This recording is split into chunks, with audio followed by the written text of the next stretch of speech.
사도 바울이 예루살렘을 향해서 가는 중입니다. 원래는 예루살렘에 가서 유월절을 지키려고 했는데 여러 가지 사정이 생겨서 가지 못하고 이제는 오순절이라도 예루살렘에서 지켜야 되겠다 하고 급히 이제 가는 그런 여정의 그런 말씀들입니다.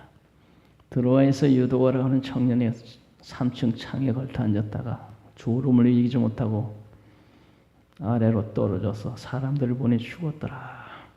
근데 바울이 가서 보고 죽지 않고 생명이 있다. 그런데 죽었던 청년이 깨어난 것을 보고 사람들이 다 놀라서 큰 위로를 받았다. 하나님은 여러 가지 모든 일이 합력해 선이 되게 하시죠. 보통 사람 같으면 거기서 떨어져 죽었을 텐데, 야, 이게 하나님 은혜가 아니고는 이 사람이 청년이 이렇게 살아났다는 게 기적이구나. 그러면서 하나님은 정말로 살아계신다.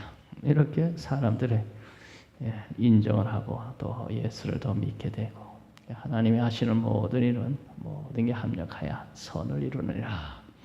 하나님을 사랑하는 자 그 뜻대로 부르심을 입은 자는 모든 게 합력해 선이 되는 거예요. 우리가 참으로 하나님을 사랑하고 믿음으로 산다면 우리에게 일어나는 모든 일들은 다 합력해서 복이 되려고 일어나는 일들이에요. 그런 마음 가지고 믿음 생활 하시기 바랍니다. 우리가 하나님을 사랑하고 주 뜻대로 살려고 하면 우리에게 일어나는 모든 일들이 합력해 손이 되려고 하는 일들. 하나님 나를 사랑하니까. 그 믿음이 확실히 있으면 우리들은 긍정적인 사고를 가지고 살 수 있어요. 굳이 긍정적인 사고를 가지고 적극적인 신앙으로 이렇게 할 필요 없이 말씀에 비추어보면 우리는 그런 생각을 아니할 수 없죠. 좋은 생각, 긍정적인 그런 마음 가지고 살지 않을 수가 없죠. 그래서 우리들이 진정으로 하나님을 사랑하고 믿음으로 사는 사람이라면 걱정할 거 없다. 걱정할 거 없어. 그래서 항상 합력해 선이 되게 하시는 하나님께 범사에 감사하자. 할렐루야. 범사에 감사한 겁니다. 자, 13절 다 같이 읽습니다. 우리는 앞서 배를 타고 앗소에서 바울을 태우려고 그리로 가니 이는 바울이 걸어서 가고자 하여 그렇게 정하여 준 것이라. 앗소라고 하는 바닷가 항구에 배를 타고 앗소에서 우리는 앞서 배를 타고 앗소에서 우리라고 하는 건 거기 누가가 이 책의 저자예요. 누가와 디모데나 이런 사람들 우리는 앞서 배를 타고 앗소에서 바울을 태우려고 가서 거기서 기다린 거예요. 그래서 바울은 그 배를 타지 않고 걸어서 가고자 하여 그렇게 정하여 준 것이라. 바울 외에 다른 사람들은 배를 타고 앗소에 갔는데 바울은 혼자서 걸어가겠다는 거예요. 왜 걸어가려고 그랬는지 사람들은 알 수 없는데 혼자 걸어가면서 여러 가지 생각을 하고 묵상을 하였을 것이다. 이런 추측을 해요. 앗소, 배를 타고 앗소에서 바울을 태우려고.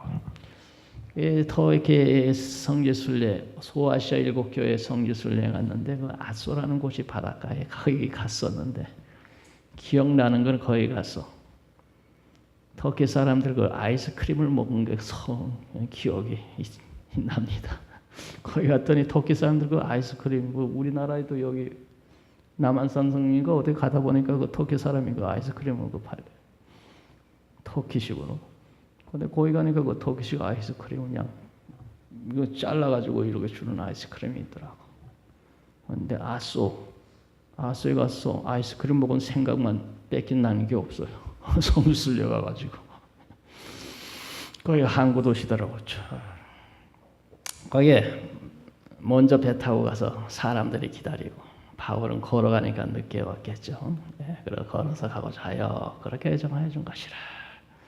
14절 다 같이 읽읍시다. 바울이 앗소에서 우리를 만나니 우리가 배에 타고 미둘레에 가서 그래서 앗소에서 기다리고 있는데 바울이 터덜터덜 걸어서 온 겁니다. 32km 되는 곳인데 여기에 그래서 드라에서 앗소까지는 한 32km 정도 되는 곳인데 기다리고 있는데 와서 사도 바울을 태우고 미둘레네로 가서 앗소에서 그 다음에 미들론으로 갔다. 그 미들레는 아소 서남쪽 50km 지점에 위치한 휴양지였다고 그래요. 근데 화산이 폭발하면서 그 휴양지가 다 망가졌다는데 거기에 갔어요. 그 다음에 15절 다 같이 읽읍시다. 거기서 떠나 이튿날 기호 앞에 오고 그 이튿날 사모에 들르고 또 그 다음날 밀레도에 이르니라. 그래서 하루씩 간 거죠. 이튿날 기호 앞에 오고 그 이튿날 사모에 들리고 그 다음날 이렇게 매일같이 그 다음에 밀레도에 이르니라. 그래서 그 기호는 미둘레네에서 80km 위치한 곳인데 시인 호모라고 하는 사람이 있는데 그 사람이 고향이고 사모는 기호에서 80km 정도 떨어진 거리인데 이솝 우화의 저자 이솝의 출생지가 사모고 밀레도는 최초 철인 탈레스의 고향이다. 그러니까 그 도시마다 다 그게 그런 게 있어요. 기호, 사모, 밀레도. 사모는 이솝 우화의 출생지. 이솝의 고향이다. 밀레도는 최초 철인 탈레스의 고향이었더라. 그래서 밀레도에 이르니라. 밀레도 16절 다 같이 읽습니다. 바울이 아시아에서 지체하지 않기 위하여 에베소를 지나 배 타고 가기로 작정하였으니 이는 될 수 있는 대로 오순절에는 예루살렘에 이르려고 급히 가미러라. 원래는 6월절 지키려고 출발을 했는데 그만에 지체하고 늦어져서 6월절에는 도착할 수 없고 오순절 안에 예루살렘에 가려고 6월절로부터 50일 후가 오순절이거든. 근데 오순절에 예루살렘에 가려고 급히 서둘러 갔다. 그래서 아시아에서 지체하지 않기 위하여 에베소를 그냥 통과하고 에베소에 들리면 또 시간이 더 걸리니까 에베소는 그냥 통과하고 밀레도로 갔다는 거죠. 밀레도. 작정하니 밀레도에 이르니라. 밀레도에서 에베소를 이게 밀레도에서 에베소를 통과한 게 아니고 밀레도에서 에베소 지나 배 타고 가기로 작정하니 이는 될 수 있는 대로 오순절 안에 예루살렘을 함이라. 그러니까 밀레도에서 에베소를 거쳐서 가려고 했는데 에베소를 그냥 지나갔다는 얘기입니다. 지나갔다는 얘기. 그렇게 급히 가려고 한 이유는 오순절 지키고 또 그동안 거두어둔 예루살렘 교회에 전달하려고 하는 부조금을 빨리 전달하려는 그런 생각으로 그렇게 급히 가려고 애를 썼다 그래요. 그 다음에 17절 다 같이 읽습니다. 바울이 밀레도에서 사람을 에베소로 보내어 교회 장로들을 청하니 그래서 밀레도에서 에베소를 그냥 지나서 가려고 하기 때문에 시간이 없어서 밀레도에 들렸을 때 에베소 장로들을 오라고 초청을 한 겁니다. 내가 에베소에 들릴 시간은 없고 에베소의 장로님들을 나한테 밀레도에 있으니 오시오. 이렇게 에베소에 보내어 교회 장로들을 청하니라. 그래서 이제 그 장로들이 밀레도에 있는 바울을 만나러 왔죠. 밀레도에서 에베소까지는 45km 약 100리 정도 되는 곳이라고 해요. 자, 18절 우리 다 같이 읽겠습니다. 오매 그들에게 말하되 아시아에 들어온 첫날부터 지금까지 내가 항상 여러분 가운데서 어떻게 행하는지를 여러분도 아는 말이야. 초청했더니 에베소 장로들이 온 거예요. 그래서 오매 그러죠. 그들에게 이제 말을 했습니다. 아시아에 들어온 첫날부터 지금까지 내가 항상 여러분 가운데서 어떻게 행하는지 여러분 다 보고 알고 계실 겁니다. 아시아에 들어온 첫날부터 지금까지는 한 3년 동안의 일정입니다. 3년. 그래서 31절에 보면은 여기 보면 그러므로 여러분께서 3년이나 밤낮 쉬지 않고 31절에 보면 그랬죠. 아시아에 들어온 첫날부터 지금까지는 3년이라고는 세월이었습니다. 석 달은 해당에서 복음을 전하다가 반란이 일어나서 2년간은 두란노 서원에서 복음을 전했어요. 그러면서 3년의 시간이 걸렸어요. 어떻게 행하는지 여러분 다 알 겁니다. 내가 아시아에 들어온 첫날부터 한 3년 동안 여러분 앞에서 어떻게 한지를 여러분이 잘 보고 하실 겁니다. 뭐 어떻게 했느냐 하면 19절 다 같이 읽겠습니다. 곧 모든 겸손한 눈물이며 유대인의 관계로 말미암아 당한 시험을 참고 주를 섬긴 것과, 그래서 아시아에 들어와서 어떻게 행하였는지, 무슨 일이 있었는지 거기에 내용을 19절부터 말하는 거예요. 모든 겸손과 눈물로 복음을 전하고 성도들을 섬기고 유대인의 관계로 말미암아 여러 가지 시험을 당하였으나 참고 견뎠고, 그러면서 변함없이 하나님을 섬기고 교회를 섬기는 일을 한 것을 여러분은 아십니다.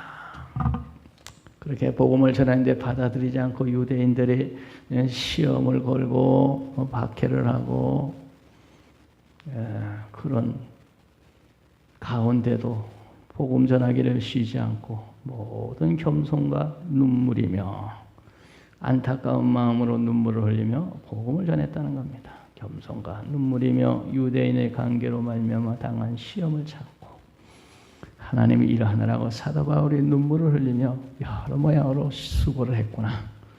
동족의 시험까지 당해가면서 같은 유대인인데 고난을 겪으면서 그렇게 복음을 전했어. 그러니까 이렇게 복음 전하며 어려움을 겪고 힘들 때 우리 주의 은혜가 사도 바울에게 얼마나 함께했겠어요.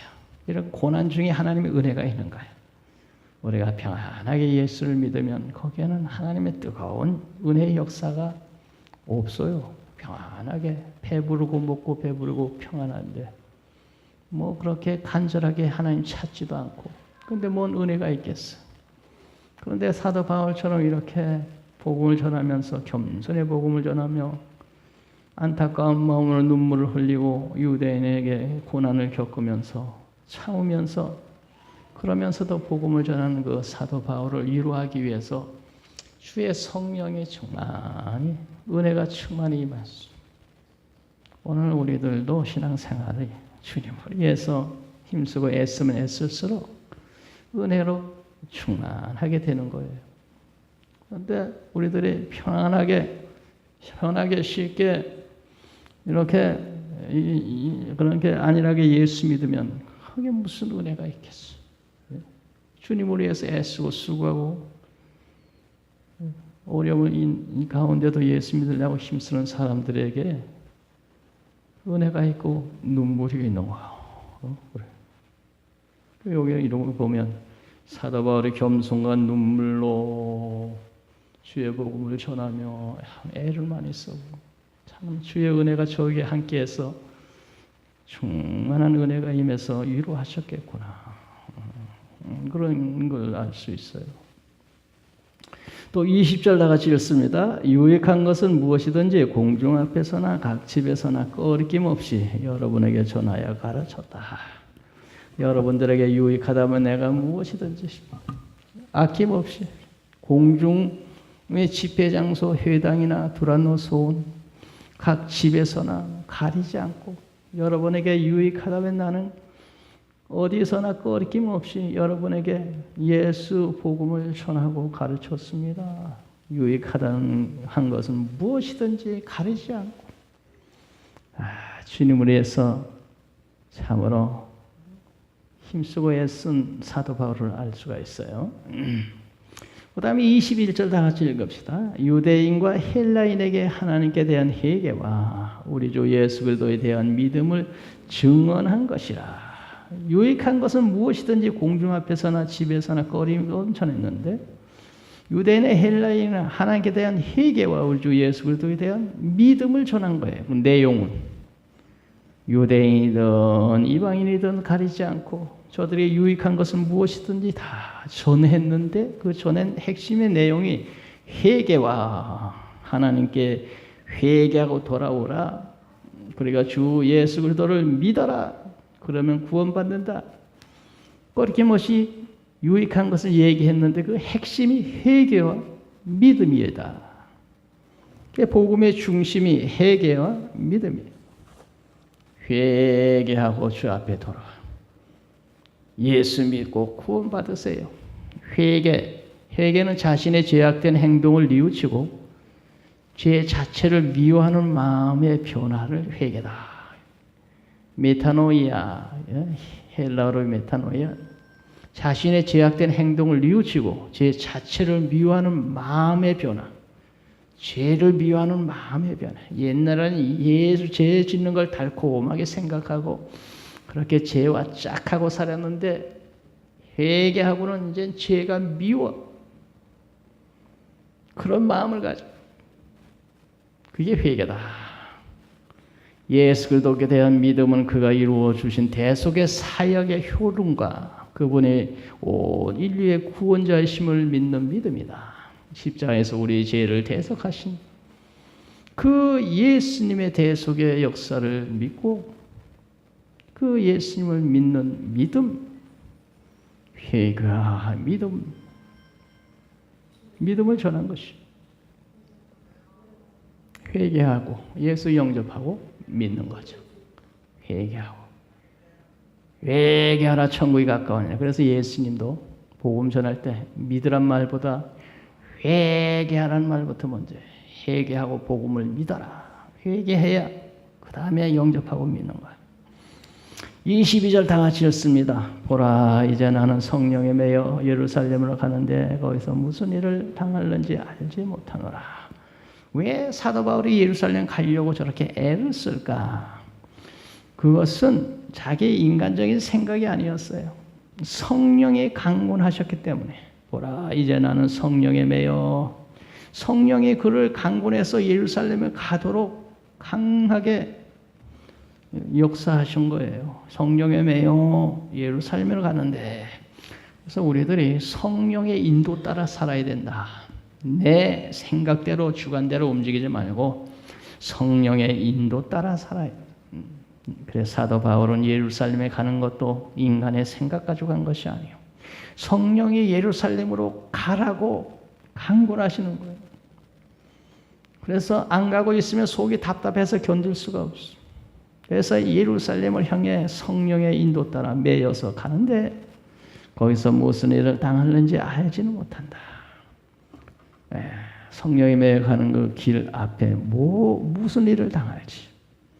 그런데 23절에 보면 23절 다 같이 읽읍시다. 오직 성령이 각 성에서 내게 증언하여 결박과 환난이 나를 기다린다 하시나. 성령의 강권적인 역사로 예루살렘에 가는데 그 성령께서 내게 주시는 그 마음이 뭐냐 하면 결박과 환난이 예루살렘에서 기다리고 있다는 그런 깨달음을 준 거예요. 성령의 감동으로 예루살렘 가는데 왜 성령이 나를 예루살렘으로 가도록 그렇게 강권하실까? 그 성령께서 환난과 결박의 그곳에 기다린다는 것을 깨닫게 해주셨어요. 그러면 가지 말까? 성령의 강권에서 가라고 했는데 거기에 결박과 환난이 기다리는데 안 가면 결박과 환난은 당하지 않을 거 아니에요. 그런데 결박과 환난이 무서워서 성령이 강권하시는데 안 갈 수 있어요? 성령의 강권하시는 그 의도를 따라야죠. 뜻을 따라가야죠. 그래서 우리들도 성령의 인도 따라 나는 성령에 매여 예루살렘에 가는데 거기서 무슨 일 당하지 알지 못하노라. 요전에 임직식에 갔더니 그 목사님, 인식하는 목사님 참 오늘 희한한 거 깨달았습니다. 우리 아버님 목사님의 낮에 우리 교회에서 설교를 했는데 요한복음 21장 요한의 아들 시몬아 내가 나를 사랑하느냐 그 말씀이었습니다. 그런데 오늘 오후에 이임식 오신 목사님이 말씀이 요한아 내가 너를 사랑하느냐 이 말씀입니다. 그런데 오늘 이임식을 인도하는 우리 노 회장님이 예배 부름에서 그 예배 부름 말씀이 요한의 아들 시몬아 내가 나를 사랑하느냐 나를 사랑하면 내 양을 쳐라. 어떻게 이 세 사람 다 가까이의 사람이었는데 세 사람이 다 각각의 사람이었는데 어떻게 그냥 그 내용이 이 말씀이 이렇게 오늘 오는지 참으로 희한합니다. 그전은 내가 교회 부흥시키느라고 사람 숫자에만 관심을 가졌는데 그러지 말고 이제부터는 내가 양을 사랑하고 잘 모이고 잘 치라는 이런 뜻으로 제가 깨달아집니다. 지금까지 성도들 사람 숫자만 세고 한 사람의 도인데 거기만 신경 썼지 참으로 성도를 사랑하지 못한 것들. 이렇게 세 목사님이 이렇게 각각의 사방에서 온 목사님들이 똑같은 이런 말씀을 이렇게 하시니 참으로 희한합니다. 참으로 내 양을 잘 먹이고 사랑하고 치라는 그런 메시지로 앞으로 성도들 사랑하는 말씀 같습니다. 성령의 감동으로 거기 와서 예배를 인도해야 되는데 예배 부르면서 무슨 성경을 인용할까? 한데 그 요한복음 21장 요한에서 시몬아 네가 나를 사랑하느냐? 예, 사랑합니다. 내 양을 쳐라. 이 말씀이 떠오르는 거예요. 거기 가서 예배 부르면 무슨 말씀을 할까? 인도 예배 부르의 말씀 뭐 할까? 수없이 많은 말씀이 있는데 어째 그 말씀? 이게 성령이 역사하신 거죠. 성령에 매여서 예루살렘에 가잖아요. 우리가 주님의 뜻을 따라 살려고 애쓴 사람에게는 항상 이 성령의 역사, 인도하심이 있는 거예요. 그 성령의 인도 따라 살아야 돼요. 성령 인도 따라 사는 게 복된 거거든. 성령은 가장 지혜로운 영이거든. 하나님의 영이고 지혜의 영이거든. 그분의 인도하시는 게 가장 정확하거든. 성령에 매여 내가 예루살렘에 갑니다. 그런데 예루살렘에서 환난과 결박이 기다리고 있다는 그런 깨달음을 성령에 주십니다. 그럼 어떻게 할까요? 24절 다 같이 읽습니다. 내가 달려갈 길과 주 예수께 받은 사명 곧 하나님의 은혜의 복음 증거하는 일을 마치려 하면은 나의 생명조차 조금도 귀한 것으로 여기지 아니하노라. 결박과 환난이 예루살렘에서 기다린다고 하지만 그러나 내가 복음을 위해서 달려갈 길과 주 예수께 받은 사명 하나님 은혜의 복음 증거하는 일에는 나의 생명까지 바치겠습니다. 나의 생명조차 조금 더 귀한 것을 여기지 아니하노라. 복음 전하는데 자기 생명 내놓고 거기 결박과 환난이 기다려서 나는 죽는다면 나는 죽을 겁니다. 이런 사람이 이런 믿음이 진짜 믿음 아니겠어요? 예? 보통 사람 같으면 결박과 환난이 기다리는데 회피하겠지. 죽으려고 일부러 죽으려고 하겠어? 안 가고 내빼버리지. 요나처럼 그냥 엉뚱한 대로 도망 내빼겠지. 그런데 사도 바울은 그게 아니고 결박과 환난이 기다리지만 이것이 하나님의 뜻이기 때문에 나는 복음 전파를 위해 달려가는 이 걸음 멈추지 않을 거고 나는 복음 전하는 일에 내 생명까지도 내놓은 사람이야. 그러므로 나는 예루살렘을 죽어도 좋으니 나는 갈 겁니다. 나의 생명도 조금도 귀한 것을 여기지 아니하노라. 참 이런 믿음 가지고 우리들이 살아야 되겠는데 진짜 믿음 아니야 이런 믿음이. 어려움을 어떻게 하든지 모면하고 피해 보려고 요령 피우고 깨를 내고 보통 사람은 다 예수 믿으면서도 그런 식이잖아요. 근데 사도 바울은 주님을 위해서 내가 복음 전하는 일에 난 생명도 내놓겠습니다. 예루살렘에 가서 결박받아 죽으면 죽겠습니다. 성령의 인도 따라 나는 예루살렘으로 갈 겁니다. 그게 진짜 믿음이에요. 우리에게 그런 믿음 달라고 우리들도 그런 믿음으로 삽시다. 응? 그런 믿음으로. 지글지글이다. 어떤 사람 독감, 감기, 몸살 들려가지고 꼼짝 못하겠는데 이것 때문에 내가 오늘 주일 성수를 빼먹을 수는 없지. 내가 죽어도 내 교회 가다가 죽는 게 낫지. 이것 때문에 내가 오늘 주일 성수를 안 하고 있을 수 있나? 사도 바울 같은 정신으로 가다가 죽더라도 내가 오늘 교회 가야지. 그런 정신. 그런 믿음을 통해서 하나님 역사하시는 거죠. 그런 믿음 받으시고. 우리 그런 믿음 달라고 우리 기도해야 되겠습니다. 기도합니다. 거룩하신 아버지 하나님, 우리의 연약한 믿음, 사도와 바울 같은 믿음으로 새롭게 하여 주옵소서. 예수님의 이름으로 기도드리옵나이다. 아멘.